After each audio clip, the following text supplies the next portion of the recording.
कोई ज्ञान के पॉइंट से अटक मारते हो तो अभी टाइम मिल रहा है, हो सकता है आगे टाइम ये न भी मिले।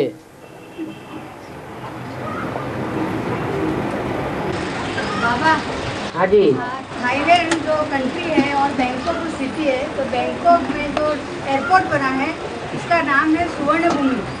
और वहाँ पे जो समुद्र मंथन किया है, जो अपना हिंदू रिलीजियस में जो है ना, वो पूरा बनाया हुआ है चित्र, वहाँ पे सीनरी बनाई हुई है। और जो वहाँ पे रोड है, वो रोड, सब रोड के नाम Ram first, Ram second, Ram third, Ram fourth, Ram fifth, और बैंक का नाम भी अयोध्या बैंक है। हाँ जी। तो ये अपने ज्ञान से वो वहाँ कैसा हुआ, वो तो बैंकॉक का तो ज्ञान से मिलती जुलती बात बन जाए तो परेशानी क्या है? परेशानी कुछ नहीं है। दुनिया में सन सिटी बने, वो तो नाम रख देते हैं सन सिटी, लेकिन प्रैक्टिकल में तो सूर्य का सिटी नहीं है। प्रैक्टिकल में भी तो चाहिए ना। वो हैं ऊपर के सूरज चांद सितारे आकाश के, जड़ सितारे, जड़ सूर्य, जड़ चंद्रमा। उनको भारतीय परंपरा में, शास्त्रों में पर्सनिफिकेशन किया गया है, व्यक्ति का नाम दिया गया है। सूर्य देवता, चंद्र देवता, पृथ्वी देवता नाम दिए गए हैं ना। तो नाम शरीर के ऊपर होते हैं या आत्मा के नाम होते हैं? शरीर के नाम होते हैं। इससे साबित होता है कि ऊपर के जो 9 लाख सितारे हैं वो जड़ सितारे हैं, और नीचे के जो आत्मा रूपी सितारे हैं वो चैतन्य सितारे हैं। वो स्थूल रोशनी देते हैं, और ये धरती के चैतन्य सितारे ज्ञान की रोशनी देते हैं। कब देते हैं ज्ञान की रोशनी? जब भगवान इस सृष्टि पर आते हैं तो ये आत्मा रूपी सितारे कहो, आत्मा रूपी बैटरीज कहो, ये ज्ञान की रोशनी देने लग पड़ती हैं।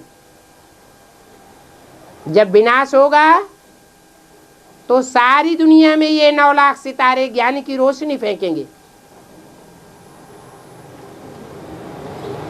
500-700 करोड़ जो भी मनुष्य आत्माएं हैं, ज्ञान की रोशनी से अभिभूत होकर के अपनी आत्मा का उत्थान करेंगी, आत्मिक स्वरूप में टिकेंगी। तो संसार में ये अजूबा गरूबा अभी बहुत होते रहेंगे, बहुत कुछ बातें देखने में आवेंगी। संसार की बातें होंगी स्थूल रूप में, और उनका चैतन्य रूप में, सूक्ष्म रूप में अक्सर हम ब्राह्मणों की दुनिया में देखने में आवेगा। 500 करोड़ की दुनिया, उसका छोटा रूप देखना हो तो ब्राह्मणों की 9 लाख दुनिया के अंदर देखा जा सकता है। ये 9 लाख आत्माएं चंद्रवंशी और सूर्यवंशी आत्माएं हैं। जैसे आसमान में सितारे होते हैं तो कुछ सितारे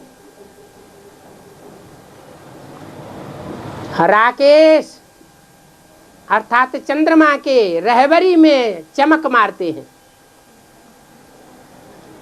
और कुछ सितारे ऐसे होते हैं जो सूर्य की रोशनी में अपनी चमक को सूर्य के अंदर तिरोहित कर देते हैं। ऐसा तो नहीं है कि आसमान में दिन में सितारे नहीं होते होंगे। ऐसा होता है क्या कि रात में ही सितारे होते हैं आसमान में और दिन में सितारे नहीं होते? दिन में भी सितारे होते हैं, लेकिन वो सूर्यवंशी सितारे हैं। वो सूर्यवंशी सितारे अपने को नहीं प्रत्यक्ष करते। किसको प्रत्यक्ष करते हैं? अपने बाप को प्रत्यक्ष करते हैं। वो परंपरा भारत में अभी तक चली आ रही है। बाप का नाम देते हैं और कंपनी के पीछे एंड सन्स लगाए देते हैं। बच्चों का नाम नहीं देते। किसका नाम देते? बाप का नाम देते। ये परंपरा की शुरुआत कहां से होती है? अभी संगम युग से ये शुरुआत होती है। भगवान बाप जब इस सृष्टि पर आते हैं उस समय ये सब रीति रस्म रिवाज तैयार होते हैं जो भक्ति मार्ग में 2500 साल मनाए जाते हैं। इस शास्त्रों में जो कुछ भी लिखा हुआ है वो कहाँ की यादगार है? अभी इस समय की यादगार है जब भगवान इस सृष्टि पर आता है। अभी रामायण की सच्ची कथा चल रही है, राम सीता की प्रैक्टिकल कहानी चल रही है, अभी महाभारत कथा भी चल रही है, भागवत कथा भी चल रही है। कृष्ण की आत्मा प्रैक्टिकल में पार्ट बजाई रही है।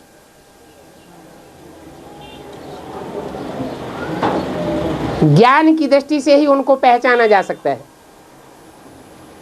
इन आंखों से आत्मा पहचान में नहीं आएगी, आत्मा का पार्ट भी पहचान में नहीं आवेगा।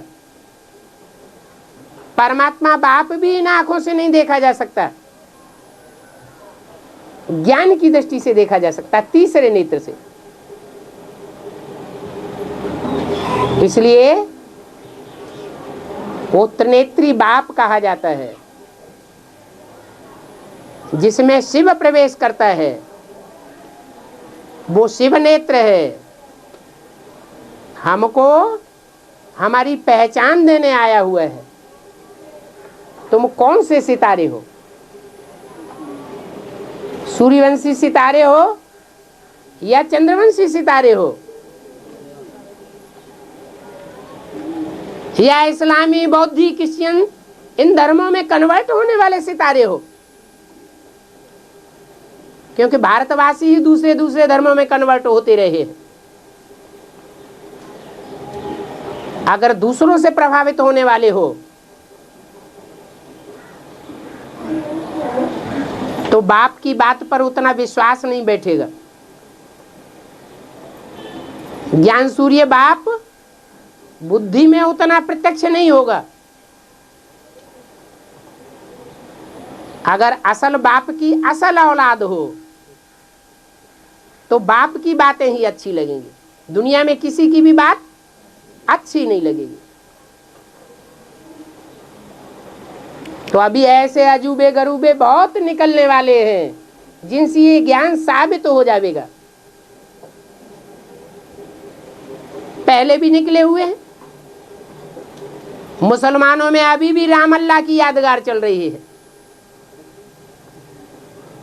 1 महीने का जो व्रत रखते हैं उसका भी नाम क्या है? रामजान।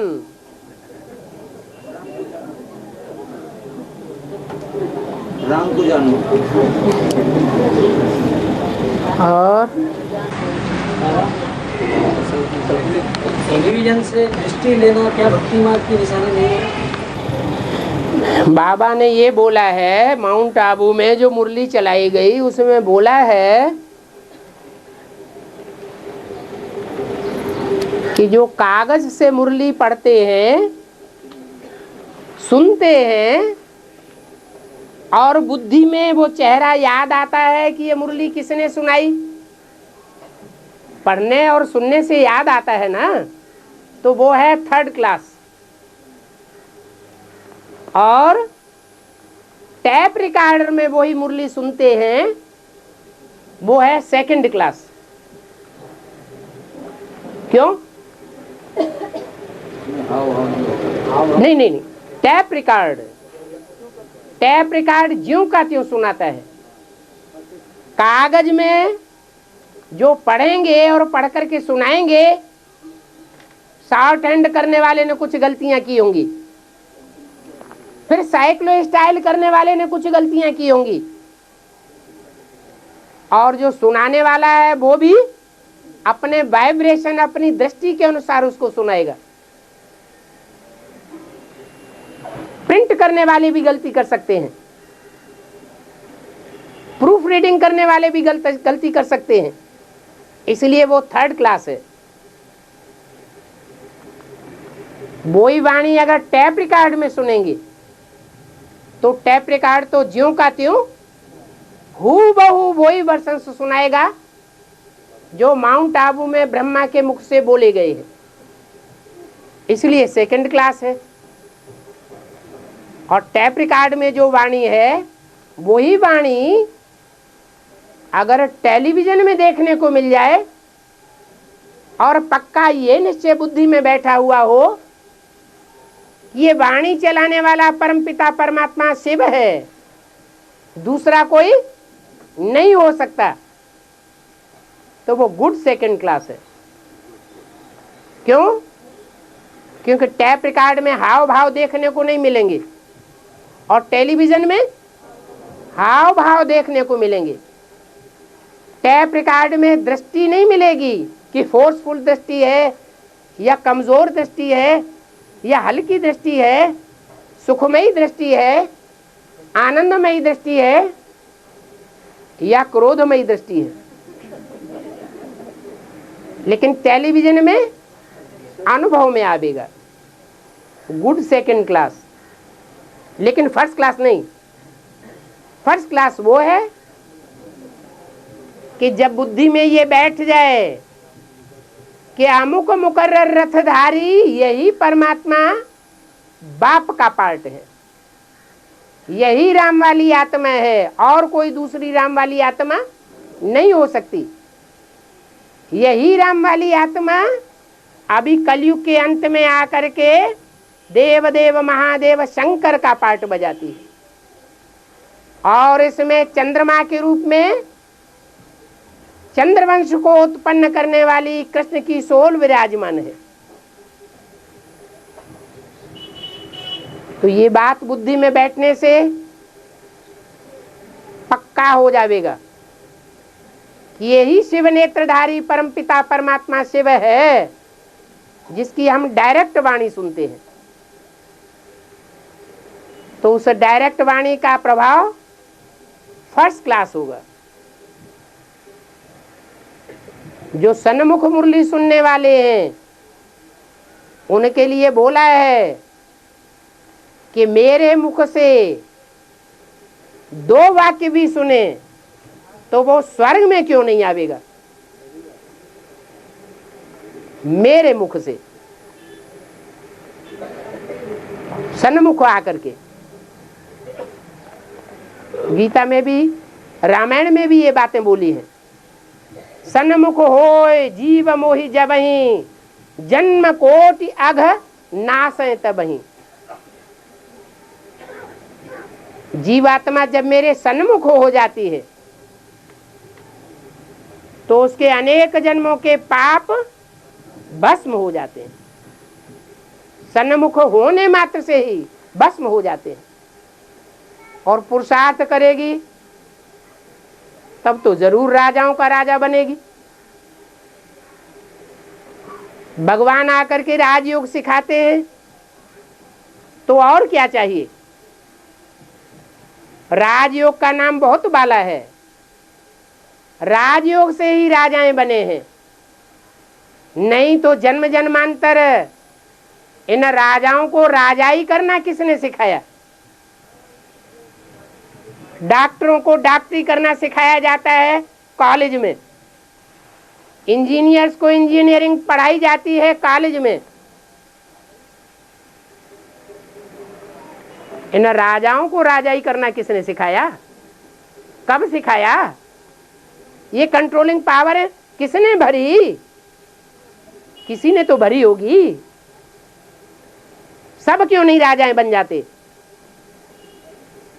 तो ये राजयोग है जो परमपिता परमात्मा आकर के कलयुग के अंत में और सतयुग के आदि में इस टाइम पर आकर के सिखाते हैं। इस राजयोग से जन्म जन्मांतर के राजाएं तैयार होते हैं। बाकी स्वर्ग में जाना कोई बड़ी बात नहीं है। जो भी सन्मुख आकर के सुनेंगे, पहचानेंगे, जानेंगे वो जीते जी युधिष्ठिर की तरह स्वर्ग में जावेंगे।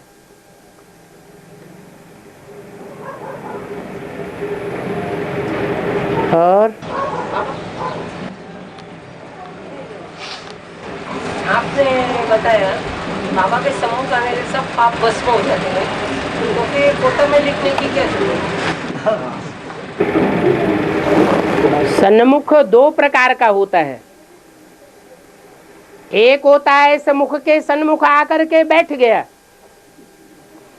भगवान के यज्ञ में आकर के सरेंडर हो गया, अर्पित हो गया, तन भी अर्पण कर दिया, धन भी अर्पण कर दिया, मन भी अर्पण कर दिया।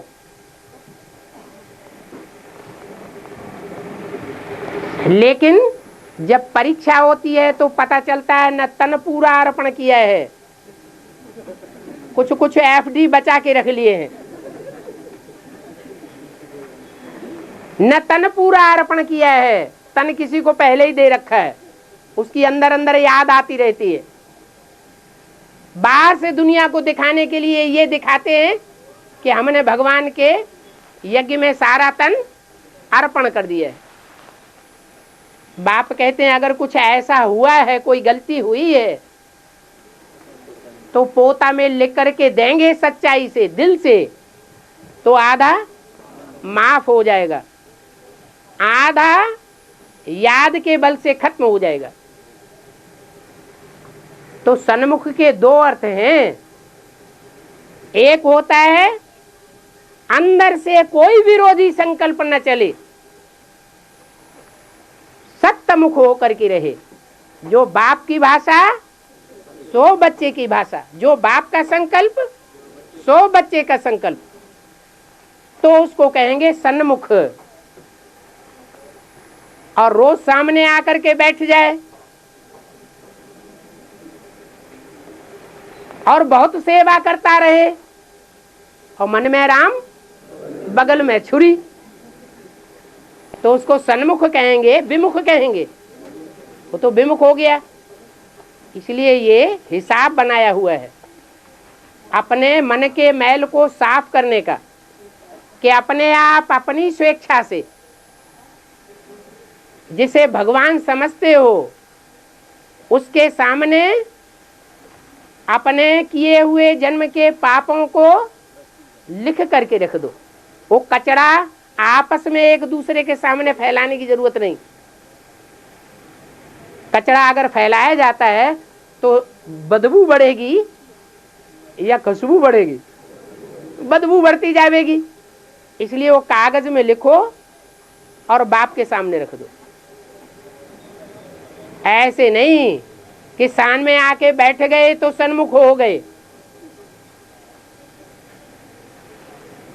और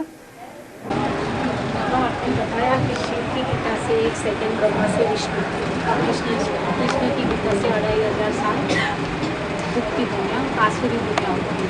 इसका मतलब पूरी क्लैरिफिकेशन दीजिए आप। 1 सेकंड के लिए ब्रह्मा को विष्णु कब तक वो चलता है वो पीरियड? इसका जो गीता बनी है उस गीता में ढेर श्लोक ऐसे आए हैं जिन श्लोकों से ये साबित होता है कि गीता ज्ञान देने वाला साकार नहीं है, गीता ज्ञान देने वाला निराकार है। और जो परवर्ती विदेशी विद्वान हुए हैं, जो खोजी होते, आविष्कार करने वाले होते हैं, उन्होंने भी अपने अपने ग्रंथों में ये बात लिख करके रखी हुई है, कीथ ने, कीरो ने, कि गीता पहले निराकारवादी रचना थी, बाद में कृष्ण उपासना करने वालों ने उसमें कृष्ण का नाम डाल दिया, श्री कृष्ण भगवान वाचन लिख दिया। वास्तव में जो साकार देहधारी है, देह की याद करने वाला है, देह की स्मृति में टिकने वाला है, वो गीता ज्ञान दाता नहीं हो सकता। वो भगवान नहीं हो सकता, वो इस सृष्टि का पहला पत्ता हो सकता है। 500-700 करोड़ पत्तों वाली जो मनुष्य सृष्टि है, उस सृष्टि का पहला पत्ता होगा, लेकिन उस मनुष्य सृष्टि रूपी झाड़ का बीज नहीं हो सकता, जिस बीज में परमपिता परमात्मा शिव प्रवेश करके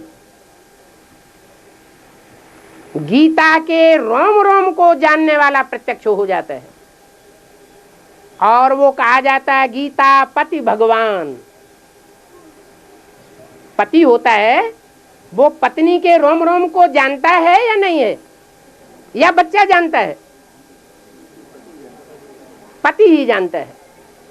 तो ये जो गीता ज्ञान है, वो गीता का ज्ञान उसके चप्पे चप्पे को जानने वाला स्वयं परमपिता परमात्मा बाद में प्रत्यक्ष होता है।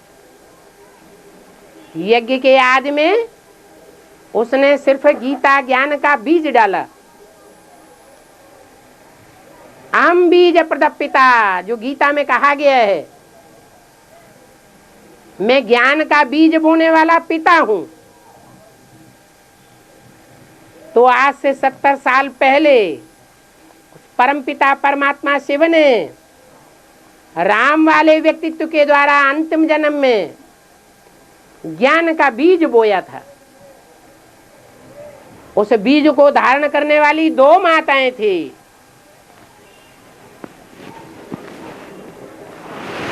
एक माता जगत माता के रूप में संसार में प्रत्यक्ष होती है, जिसकी यादगार में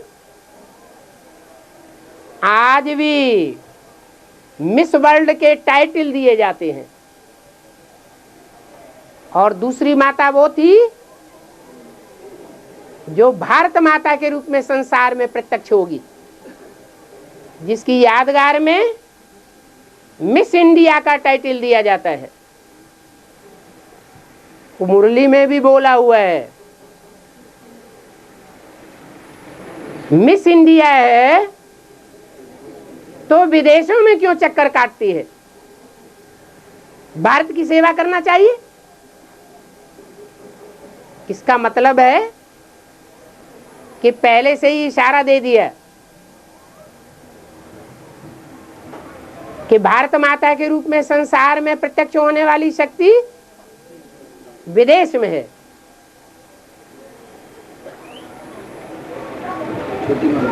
छोटी माँ जो भी भारत के राजाएं होते थे प्राचीन काल में, जब सभा लगा के बैठते थे तो एक ऊंची गद्दी बाजू में होती थी, जिसमें राजमाता सुशोभित होती थी। राजा की मां और राजा के साथ ही साथ दूसरी जो कुर्सी होती थी, गद्दी होती थी, वो राजलक्ष्मी की होती थी। ये परंपरा वर्तमान संगम युग की परंपरा है। जब भगवान इस सृष्टि पर आते हैं, 2 शक्तियां संसार में प्रत्यक्ष होती हैं। एक जगत माता जगदम्बा के रूप में, और दूसरी भारत माता। स्पेशलिटी है, सारे जगत के जितने भी देश विदेश और विधर्मी हैं, उनके स्वभाव संस्कार उसमें मौजूद नहीं होंगे। सिर्फ किसके स्वभाव संस्कार मौजूद होंगे? भारतीयों के स्वभाव संस्कार होंगे। इसलिए ये 2 शक्तियां गाई हुई हैं, भारत माता और जगत माता। जगत माता सारे जगत की माता, उसमें विधर्मी भी आ जाते और स्वधर्मी भी आ जाते, विदेशी भी आ जाते और स्वदेशी भी आ जाते। वो सबकी माता है। सबके स्वभाव संस्कार उसके अंदर तिरोहित हैं। जैसे विदेशियों का स्वभाव संस्कार है, अपने जीवन में एक से संतुष्ट नहीं होंगे। एक शादी करेंगे फिर डाइवोर्स देंगे, फिर दूसरी शादी करेंगे फिर डाइवोर्स देंगे। ये व्यभिचार पनपता रहता है।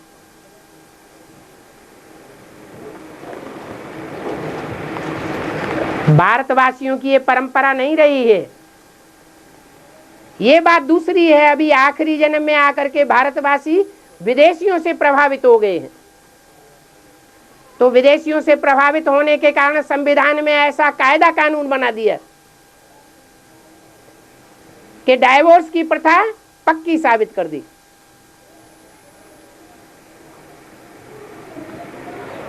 नहीं तो भारतवर्ष तो अब व्यभिचारी देश था। गीता में लिखा हुआ भी है, स्त्रियों में जब प्रदूषण पैदा हो जाता है, व्यभिचार पैदा हो जाता है, तो समाज नीचे गिरने लगता है। इसलिए स्त्रियों को खास करके भारतवर्ष में कन्याओं की बहुत सुरक्षा की जाती है। कहीं ऐसा न हो इसके जीवन में व्यभिचार का विष कोई घोल दे, प्रवृत्ति मार्ग की सारी परंपरा ही खराब हो जाएगी। भगवान आकर के पवित्र प्रवृत्ति मार्ग लक्ष्मी नारायण का स्थापन करते हैं और ये विदेशी धर्म पिताएं आकर के इस पवित्र प्रवृत्ति मार्ग को उच्छेदन कर देते हैं। भारतवासी इस बात को नहीं परख पाते।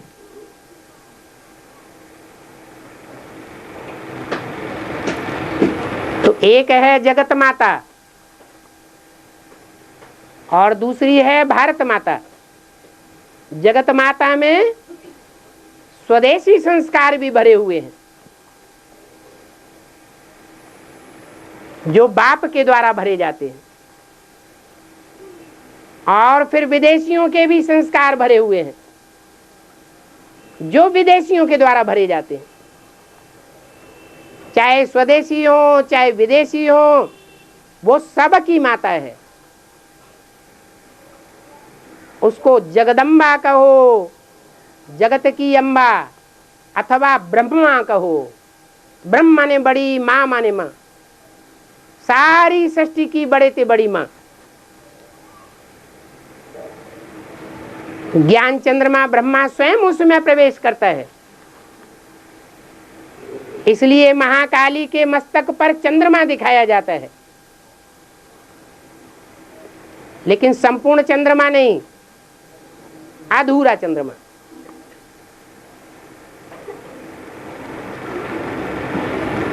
वो प्रभावित होती है किससे?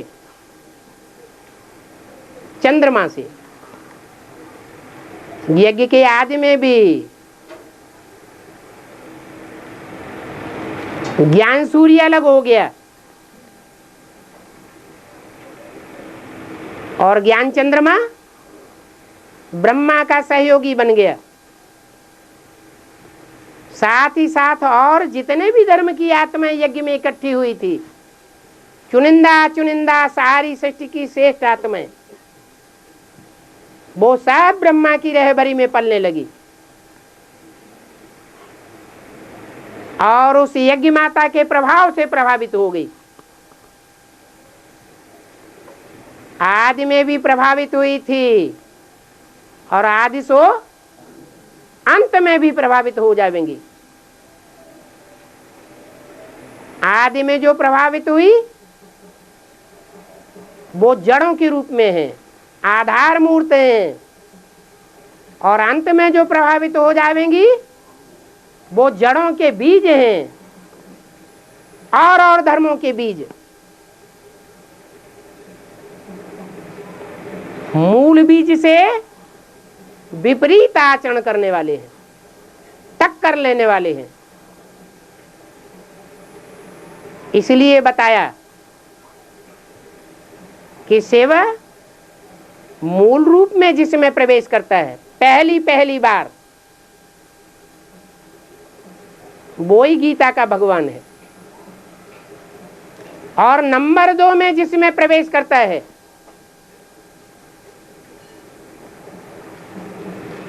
वो गीता का भगवान नहीं है, गीता माता का बच्चा है।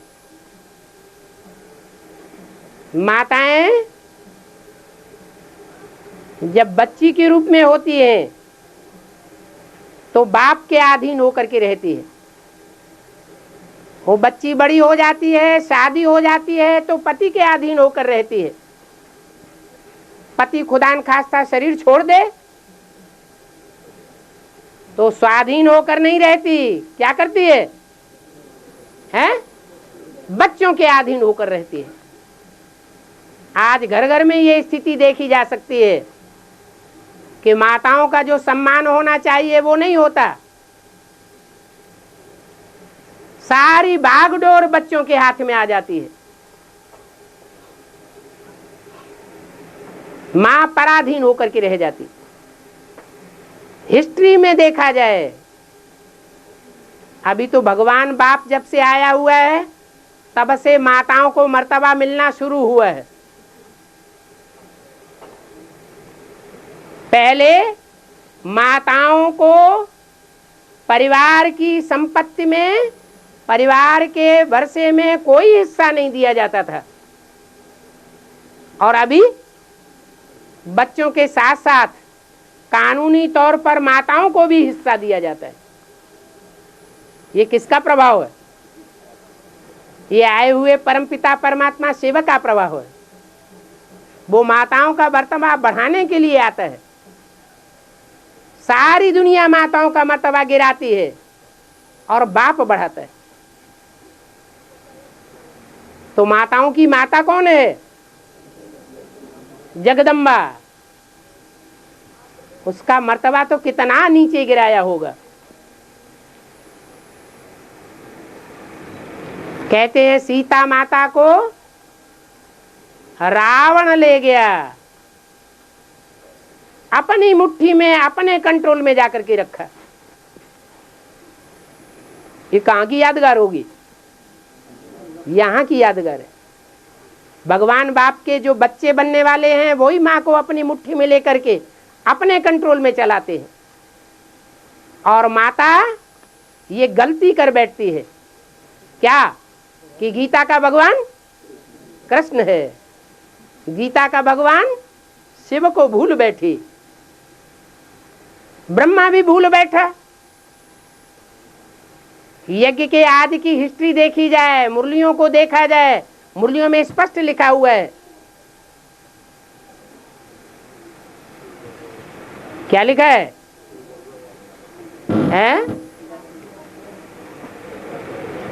ये ब्रह्मा बेबी बुद्धि है। जो ब्रह्मा के मुख से परमात्मा बाप ने बात बोली, वेदवाणी जो शिव ने बोली, उस वाणी के मर्म को ब्रह्मा भी नहीं समझ सकता, क्योंकि वो कृष्ण की सोल है, कृष्ण की आत्मा है। जो सृष्टि के आदि में पहला पत्ता था, हे कृष्ण नारायण वासुदेव कहा जाता है, वो बेबी बुद्धि बच्चा है। अपनी अकल विचार सागर मंथन के रूप में नहीं चलाने योग्य है। बाप बाप होता है और बच्चा बच्चा होता है। बच्चे की बुद्धि बच्चे में सल, और बच्चे को ही अगर कोई बाप समझ बैठे और बच्चा माँ को अपने कंट्रोल में कर ले, तो इससे बड़ा पाप और कोई होता ही नहीं है। ये न जानने के कारण, अज्ञानता के कारण नास्तिक धर्म में ये बात देखी जाती है। रूस में ये बात अभी भी देखी जाती है। आखिरी धर्म है दुनिया का 100 वर्ष के अंदर। बच्चा पैदा होता है, पैदा होने के टाइम नर्सिंग होम में डाल दिया जाता है। बड़ा हुआ स्कूल में डाल दिया, हॉस्टल में। पढ़ लिख के जब तैयार होता है तो ट्रेनिंग स्कूल में डाल दिया जाता है। ट्रेनिंग स्कूल से निकलता है तो नेशनल संपत्ति बन जाती है, राष्ट्र की संपत्ति बन जाती है, उससे काम लिया जाता है। उसको यही पता नहीं है हमारी मां कौन है।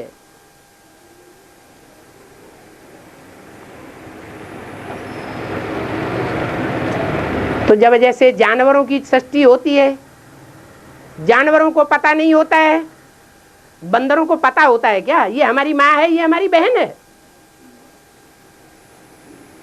इसलिए उनको जानवर बुद्धि कहा जाता है। उन जानवरों ने अपना मर्तबा ऊंचा करने के लिए भगवान को भी जानवरों के अवतार में दिखा दिया। कच्छ अवतार, मत्स्य अवतार, घोड़ा अवतार, सिंह अवतार।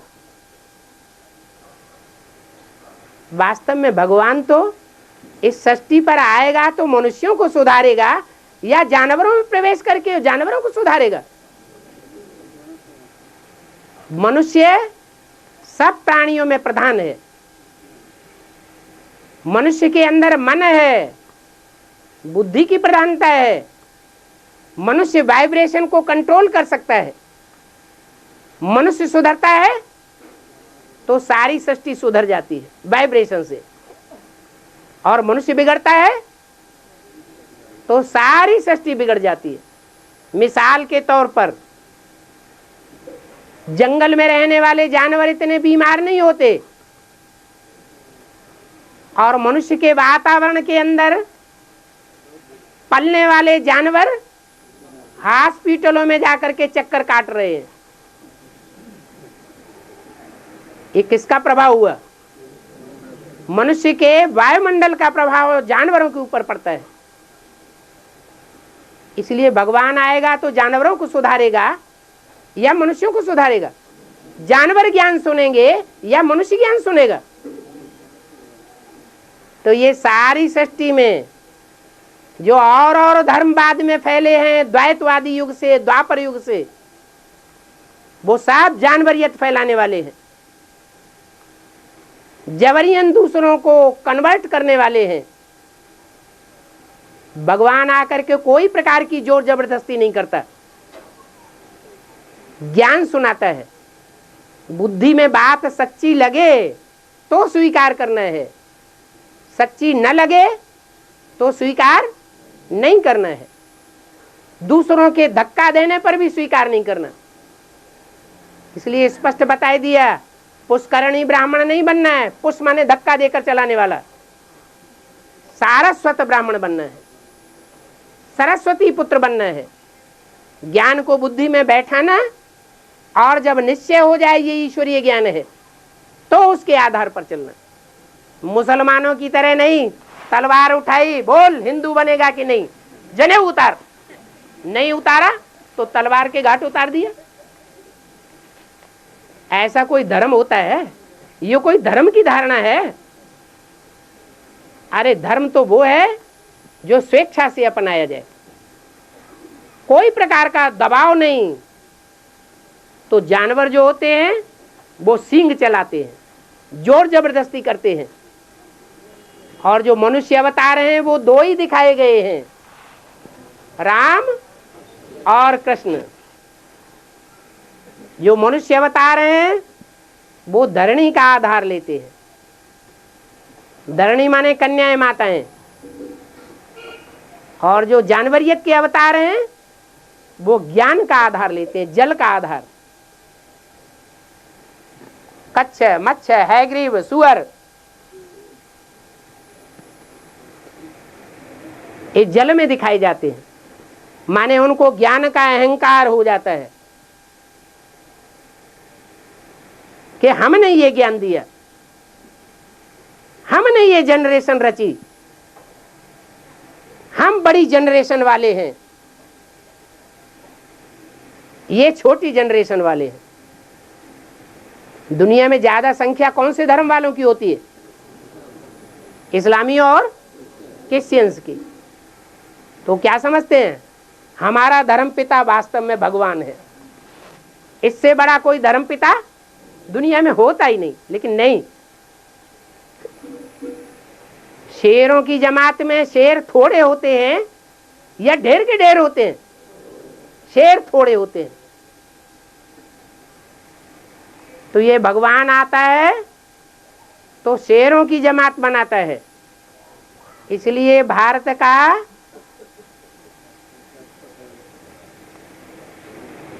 टाइगर नेशनल पशु माना जाता है। हमारे यहाँ जो झंडा बनाया जाता है, जिसे उठाते समय कहते हैं विजयी विश्व तिरंगा प्यारा, विश्व विजय करके दिखलावे, उसमें भी 3 शेरों का चित्र दिया जाता है। ये 3 शेर कोई दूसरे शेर नहीं है, ब्रह्मा, विष्णु और शंकर। इन 3 शेरों ने ये शरीर रूपी वस्त्र हैं जिन्होंने सारे विश्व के ऊपर कंट्रोल करके दिखाया था, विश्व विजय करके दिखाई थी। उनमें जगदम्बा भी है, भारत माता भी है। जगदम्बा सारे जगत की अम्बा है। सारे जगत में मांसाहारी भी है और शाकाहारी भी है। और वैष्णवी देवी शाकाहारी दिखाई जाती है। 2 प्रकार की देवियां हैं, एक मांसाहारी और एक शाकाहारी। तो भारतीय जो देवी है, भारत माता जिसे कहा जाता है, वो शाकाहारी है। माना श्रेष्ठ आत्माओं की उसने पालना की है। जगदम्बा सारे जगत की अम्बा होने के कारण वो एक ही शहर भारत में ऐसा है जिस पर सब धर्म वालों ने कंट्रोल किया है। हर धर्म के लोगों ने अपनी राजधानी जमाई है। कौन सा शहर है? दिल्ली। ये दिल्ली सबकी दिल लेने वाली है। इसके ऊपर विदेशियों ने भी बहुत खून खराबा किया है और राज्य किया है। वही वास्तव में जगदम्बा का रूप है। वो तो जड़ दिल्ली है। जड़ कोई एक एक की दिल नहीं लेता है, चैतन्य लेता है या जड़ लेता है? चैतन्य लेता है। तो वो जगदम्बा है जो हर धर्म के बच्चों की पूरी पूरी दिल लेकर के छोड़ती है और नंबर क्लियर हो जाते हैं माला के। कौन अव्वल नंबर का बच्चा, कौन 2 नंबर का बच्चा, कौन 108वां नंबर बच्चा। मुंडों की माला गले में दिखाई जाती है। देह अभिमान अलग कर देती है और आत्मा जिस मुंड में वास करती है उसको अलग कर देती है।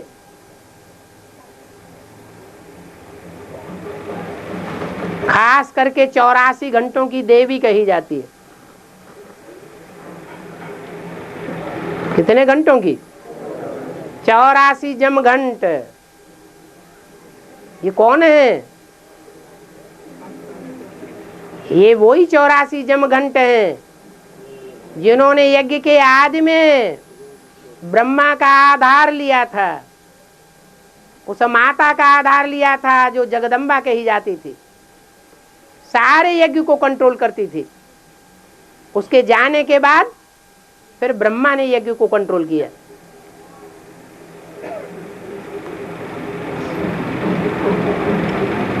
ब्रह्मा की बुद्धि में भी बैठा हुआ है, क्योंकि वो तो कृष्ण की सोल है।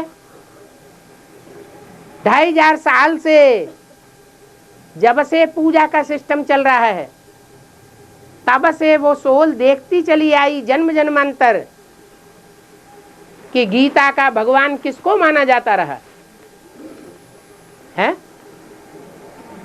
2500 साल मनुष्य सृष्टि में गीता का भगवान कौन प्रत्यक्ष हुआ संसार में मनुष्यों के सामने? कृष्ण। तो उसकी बुद्धि से ये बात जल्दी हटती नहीं है कि मैं गीता का भगवान नहीं हूं, और उसकी बुद्धि से नहीं हटती तो माँ जो है वो बच्चे की तरफ आकृष्ट होकर रहती है। खास करके कलयुगी माताएं तो ऐसी होती हैं, बाप की मट्टी पलीत कर देंगी और बच्चों को बहुत तरजीह देंगी।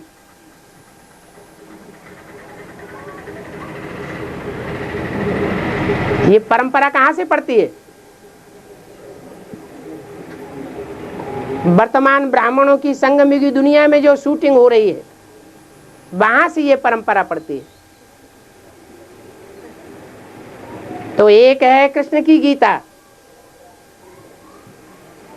जगदम्बा, और एक है शिव की गीता। शिव की गीता में शिव ही उसके दिल और दिमाग पर छाया हुआ है। जिसके दिल में शिव शंकर भोलेनाथ की प्रैक्टिकल रूप में छाप है वो है शिव की गीता। और शिव की गीता के आने से 1 सेकंड में ब्रह्मा से विष्णु बन जाता है। वो सच्ची गीता है।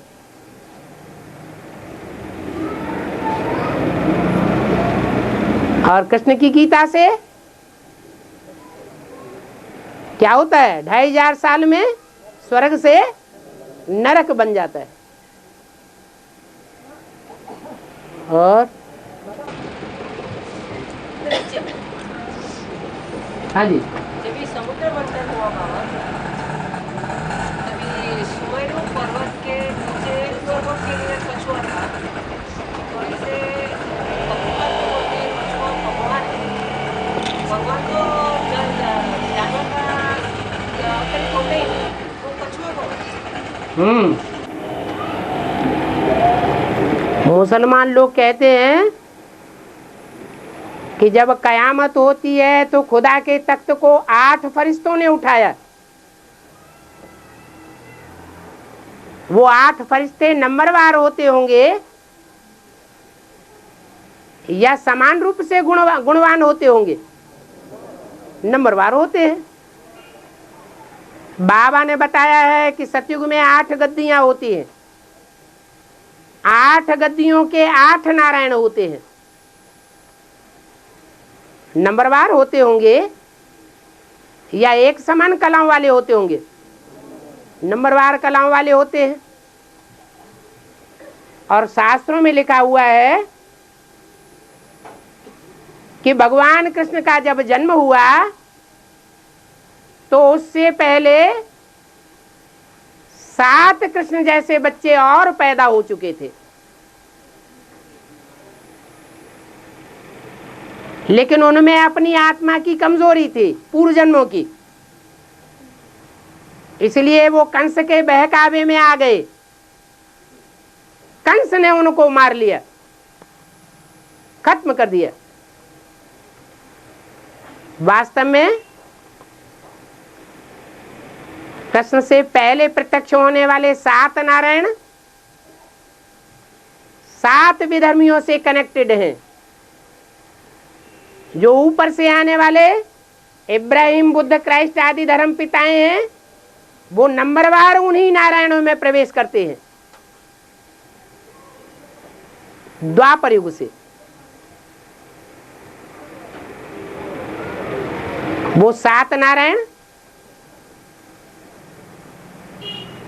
जो कृष्ण जैसे बच्चे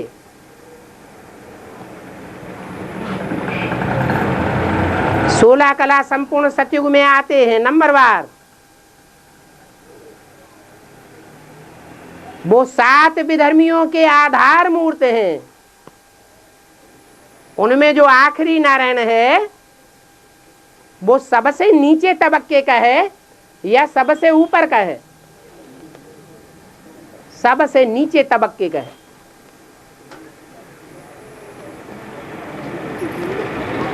इसलिए वो नीचे दिखाया हुआ है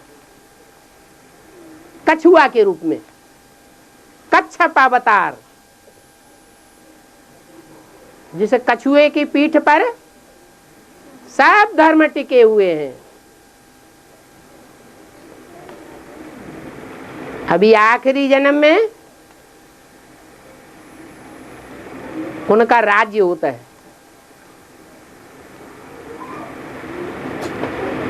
जो कछुए की तरह अपनी इंद्रियों को समेट के बैठ जाते हैं, उनमें ये सिफ्त है क्या? जब चाहे इंद्रियों को समेट ले, और उनकी पीठ बड़ी मजबूत होती है। शास्त्रों में दिखाया है कि मंदराचल पर्वत उनकी पीठ पर रखा गया, फिर सागर मंथन हुआ। तो सागर मंथन का सारा बोझ किसने सहन किया? कछुए ने। अब बेसिक नॉलेज में आ जाओ। बेसिक नॉलेज में जितना भी ज्ञान आया, उस सारे ज्ञान को किसने वहन कर लिया है? कोई ऐसा ब्रह्मा कुमार था जिसने बेसिक नॉलेज को सारा ही हप्प किया? कौन था? जगदीश भाई। तो कच्छप हुआ या नहीं हुआ? लेकिन एक होता है संसार को दिखाने के लिए इंद्रियों को कंट्रोल करना, और एक होता है अपनी अंदर की तुष्टि हो जाए कि हमने इंद्रियों को कंट्रोल किया, हमने शक्तिपात नहीं होने दिया। तो जानवर अवतार के रूप में दिखाया गया है।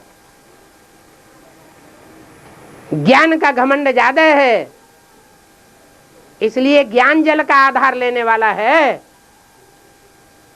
कन्याओं माताओं को अपने कंट्रोल में रखने वाला।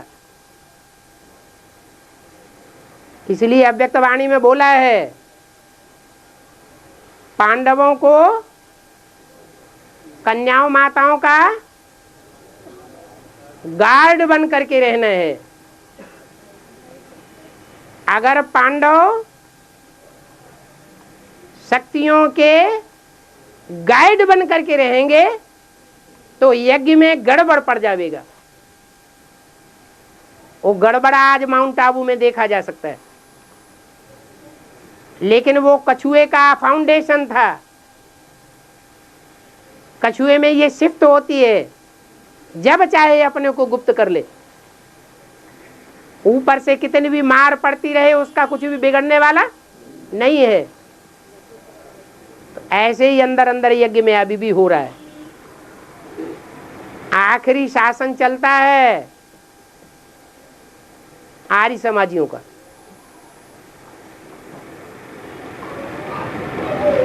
जो कहते हैं हमको कोई धर्म की सत्ता नहीं चाहिए,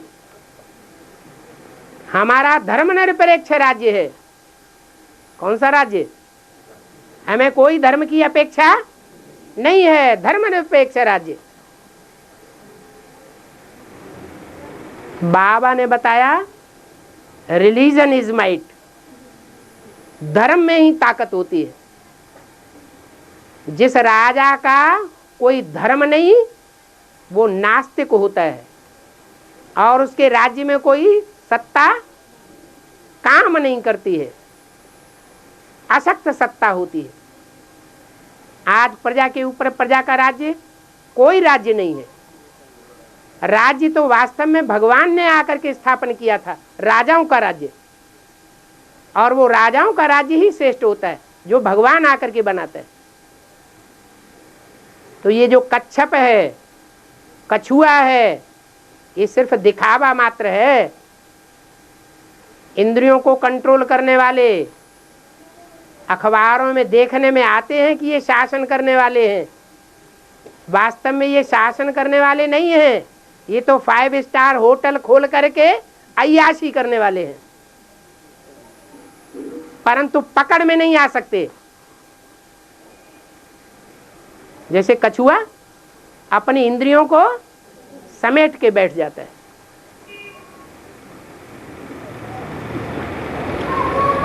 अभी जो शासन चल रहा है वो कच्छ मच्छ का शासन चल रहा है। अभी भगवान का शासन आने वाला है।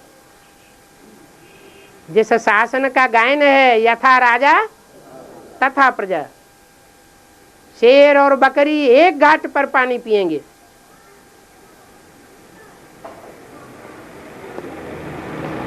तो कछुए के ऊपर सारी सृष्टि टिकी हुई है।